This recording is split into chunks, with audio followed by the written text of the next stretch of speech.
ಹಿಂದೂ ಪಂಚಾಂಗದ ಪ್ರಕಾರ ಹೊಸ ವರ್ಷವು 2026ರ ಮಾರ್ಚ್ 19ರಂದು ಪ್ರಾರಂಭವಾಗಲಿದೆ. ಯುಗಾದಿ 2026ರ ಪಂಚಾಂಗದಲ್ಲಿ ಶ್ರೀ ಪರಾಭವ ನಾಮ ಸಂವತ್ಸರ ಆರಂಭವನ್ನು ಸೂಚಿಸುತ್ತದೆ. ಆದ್ದರಿಂದ ಈ ಹಿಂದೂ ಹೊಸ ವರ್ಷವು ಮಿಥುನ ರಾಶಿಯಲ್ಲಿ ಜನಿಸಿದವರಿಗೆ ಹೇಗಿರಲಿದೆ, ನಿಮ್ಮ ಜೀವನದಲ್ಲಿ ಬದಲಾವಣೆಗಳಿದೆಯಾ ಎನ್ನುವ ಮಾಹಿತಿ ಈ 2026ರ ಯುಗಾದಿ ರಾಶಿ ಫಲದಲ್ಲಿದೆ. ಮೊದಲನೆಯದಾಗಿ ಮಿಥುನ ರಾಶಿಯವರ ವೃತ್ತಿ ಜೀವನ, ವ್ಯಾಪಾರ ಮತ್ತು ಶಿಕ್ಷಣ ಹೇಗಿರಲಿದೆ ಎಂಬುದನ್ನು ತಿಳಿದುಕೊಳ್ಳೋಣ. ವೃತ್ತಿ ಜೀವನದಲ್ಲಿ ಪ್ರಗತಿ. ಹಿಂದೂ ಹೊಸ ವರ್ಷದ ಆರಂಭವು ವೃತ್ತಿ ಜೀವನಕ್ಕೆ ಸಂಬಂಧಿಸಿದಂತೆ ಮಿಥುನ ರಾಶಿಯವರಿಗೆ ಉತ್ತಮವಾಗಿರಲಿದೆ. ಈ ಅವಧಿಯಲ್ಲಿ ಹೊಸ ಅವಕಾಶಗಳು, ಆತ್ಮವಿಶ್ವಾಸದಲ್ಲಿ ಹೆಚ್ಚಳ ಮತ್ತು ಉನ್ನತ ಪದವಿ ದೊರಕುವ ಅವಕಾಶಗಳು ಸಿಗಬಹುದು. ವ್ಯಾಪಾರದಲ್ಲಿ ಲಾಭ. ಮಿಥುನ ರಾಶಿಗೆ ಸೇರಿದ ವ್ಯವಹಾರಿಗಳಿಗೆ ಈ ವರ್ಷ ವಿಶೇಷವಾಗಿ ಲಾಭದಾಯಕವಾಗಿರುತ್ತದೆ. ನಿಮ್ಮ ಅಪೂರ್ಣ ಕೆಲಸಗಳೆಲ್ಲವೂ ಯಶಸ್ವಿಯಾಗಿ ಪೂರ್ಣಗೊಳ್ಳಬಹುದು ಮತ್ತು ಹೊಸ ವ್ಯಾಪಾರ ಸಂಬಂಧಗಳು ಸೃಷ್ಟಿಯಾಗಬಹುದು. ಶಿಕ್ಷಣ. ಮಿಥುನ ರಾಶಿಗೆ ಸೇರಿದ ವಿದ್ಯಾರ್ಥಿಗಳಿಗೆ ಈ ಸಮಯವು ಉತ್ತಮವಾಗಿರಲಿದೆ. ವಿಶೇಷವಾಗಿ ಉನ್ನತ ಶಿಕ್ಷಣಕ್ಕೆ ಸಂಬಂಧಿಸಿದ ಜನರಿಗೆ ಇದು ಶುಭ ಸಮಯವಾಗಿರಲಿದೆ. ಗುರುಗ್ರಹದ ಸಂಚಾರವು ನಿಮಗೆ ಜ್ಞಾನ ಮತ್ತು ಯಶಸ್ಸಿನ ಹೆಚ್ಚಳವನ್ನುಂಟು ಮಾಡುವುದು. ಶನಿ 10ನೇ ಮನೆಯಲ್ಲಿ ಚಲಿಸುವ ಕಾರಣ ಈ ವರ್ಷ ವೃತ್ತಿ ಜೀವನದಲ್ಲಿ ಪರೀಕ್ಷೆಗಳು ಎದುರಾಗಬಹುದು. ಸಹನೆಯೊಂದಿಗೆ ನಿಮ್ಮ ಕೌಶಲ್ಯವನ್ನು ಹೆಚ್ಚಿಸುವುದರಿಂದ ಶಾಶ್ವತ ಯಶಸ್ಸು ದೊರಕಬಹುದು. ಎರಡನೆಯದಾಗಿ ಆರ್ಥಿಕ ಸ್ಥಿತಿ. ಧನಲಾಭ. ಜೂನ್ನಿಂದ ಸೆಪ್ಟೆಂಬರ್ ತಿಂಗಳ ನಡುವೆ ಮಿಥುನ ರಾಶಿಯವರಿಗೆ ಧನಲಾಭದ ಸಾಧ್ಯತೆಗಳು ಹೆಚ್ಚಾಗಿರುವುದು. ಈ ಅವಧಿಯಲ್ಲಿ ನಿಮ್ಮ ಹಳೆಯ ಕಳೆದು ಹೋದ ಹಣವನ್ನು ವಾಪಸ್ಸು ಪಡೆಯುವ ಸಾಧ್ಯತೆ ಹೆಚ್ಚಾಗಿರಬಹುದು ಮತ್ತು ನಿಮ್ಮ ಆದಾಯವನ್ನು ಹೆಚ್ಚಿಸಲು ಹೊಸ ಹೊಸ ಮಾರ್ಗಗಳು ಗೋಚರಿಸಬಹುದು. ಆರ್ಥಿಕ ದೃಷ್ಟಿಗೆ ಸಂಬಂಧಿಸಿದಂತೆ ಈ ವರ್ಷವು ಮಿಥುನ ರಾಶಿಯವರಿಗೆ ಸ್ಥಿರವಾಗಿರುವುದು.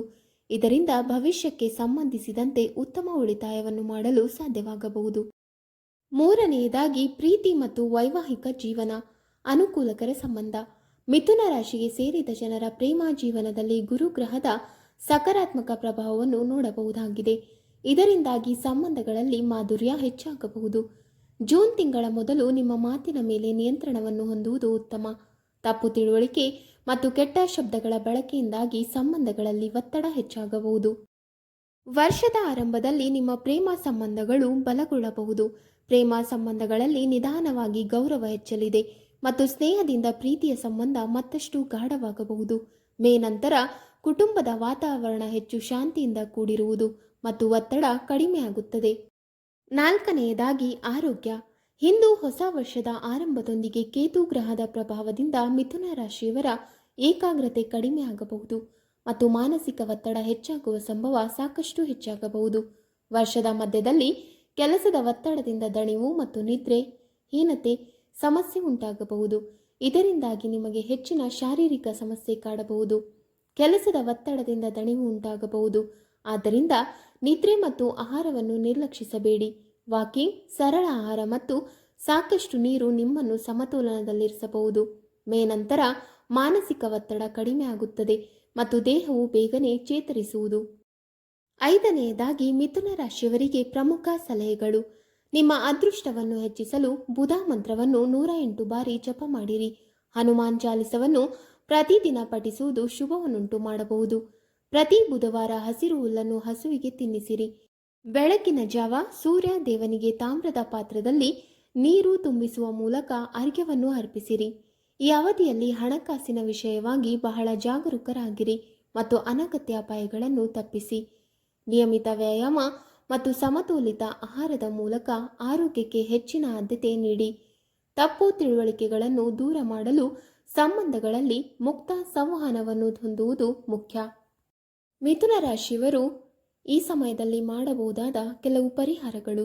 ವಿಷ್ಣುವಿನ ಆರಾಧನೆ ಮಾಡಿ ಪ್ರತಿ ಬುಧವಾರ ವಿಷ್ಣು ಸಹಸ್ರನಾಮ ಸ್ತೋತ್ರವನ್ನು ಪಠಿಸಿ. ಮಿಥುನ ರಾಶಿಯ ಜನರು ಹೊಸ ವರ್ಷದಲ್ಲಿ ಗೋಮಾತೆಯನ್ನು ಪೂಜಿಸಬೇಕು ಮತ್ತು ಸಾಧ್ಯವಾದಷ್ಟು ಸೌಮ್ಯರಾಗಿರಬೇಕು.